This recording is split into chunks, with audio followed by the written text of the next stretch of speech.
Baik, Assalamualaikum warahmatullahi wabarakatuh. Perkenalkan, nama saya Galang Satrio dari unit PMI Kota Blitar. Nah, teman-teman, pada saat saya sekolah, pengalaman saya di sekolah itu membahas alat reproduksi itu sangat tabu atau tidak wajar. Padahal itu sangatlah penting untuk masa sekarang dan masa yang akan datang. Kenapa?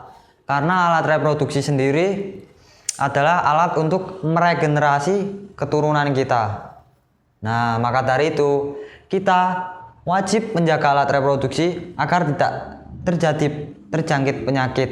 Nah, pengertian dari kesehatan reproduksi itu sendiri adalah apa itu kesehatan reproduksi? Kesehatan reproduksi yaitu kondisi sehat baik secara fisik, psikis, dan mental yang berkaitan dengan kesehatan reproduksi laki-laki dan perempuan agar tetap bertanggung jawab untuk menjaga alat reproduksi. Nah, contoh untuk menjaga alat reproduksi, cara menjaga alat reproduksi sendiri gimana? Ada yang tahu? Jika belum tahu, saya jelaskan. Cara menjaga alat reproduksi sendiri yaitu yang pertama, mengganti pakaian dalam 2 kali dalam sehari. Nah, misalnya pagi saat mau beraktivitas ganti.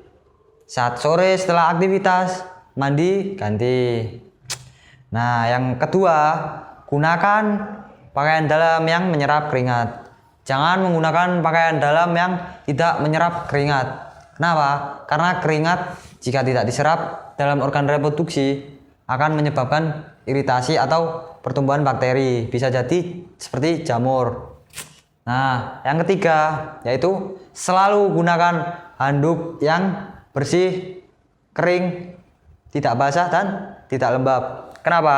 Karena handuk yang lembab dapat terjadi pertumbuhan atau bisa menjadi sarang bakteri. Nah, itu juga bahaya untuk organ reproduksi tersendiri.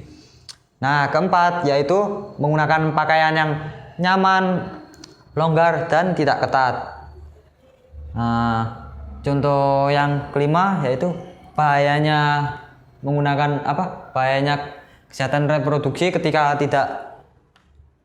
tidak melaksanakan itu, yaitu bisa kalau untuk cewek tersendiri saat bisa terjangkit HIV, AIDS, atau PMS, penyakit menular seks itu sendiri. Dan bahayanya adalah bagi perempuan yaitu bisa terjangkit HIV, AIDS, dan lain-lain. Contoh secara pribadinya yaitu, nah ini fungsi kenapa laki-laki dianjurkan untuk sunat. Nah, ini untuk laki-laki sangat dianjurkan untuk disunat atau khitan agar terhindar dari kanker penis dan kanker leher rahim pada istrinya. Kenapa? Karena saat belum disunat, penis itu kan menguncup gini. Nah, di kuncupnya ini terdapat sela-sela yang menjadi sarang bakteri sendiri. Bakteri itu sendiri yang bisa menyebabkan kanker penis. Nah, ketika sudah disunat, itu kan sudah dipotong kuncupnya. Nah, sudah dibuka. Itu sudah tidak dapat menjadi sarang bakteri atau kuman. Nah, itu memungkinkan kita untuk terhindar dari kanker penis dan kanker leher rahim pada istrinya ketika sudah menikah. Bagi perempuan sendiri, sangat dianjurkan untuk setelah membuang air kecil, membersihkannya dari depan ke belakang. Kenapa? Karena di belakang terdapat anus. Anus itu apa? Anus itu tempat keluarnya kotoran manusia. Nah, agar tidak masuk ke organ reproduksi dan tidak menyebabkan penyakit, maka dari itu cara membersihkan yang benar adalah dari depan ke belakang agar kotoran dari anus tidak ikut masuk ke organ reproduksi perempuan.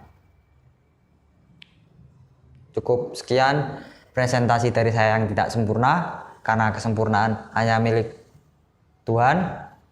Terima kasih. Wassalamualaikum warahmatullahi wabarakatuh.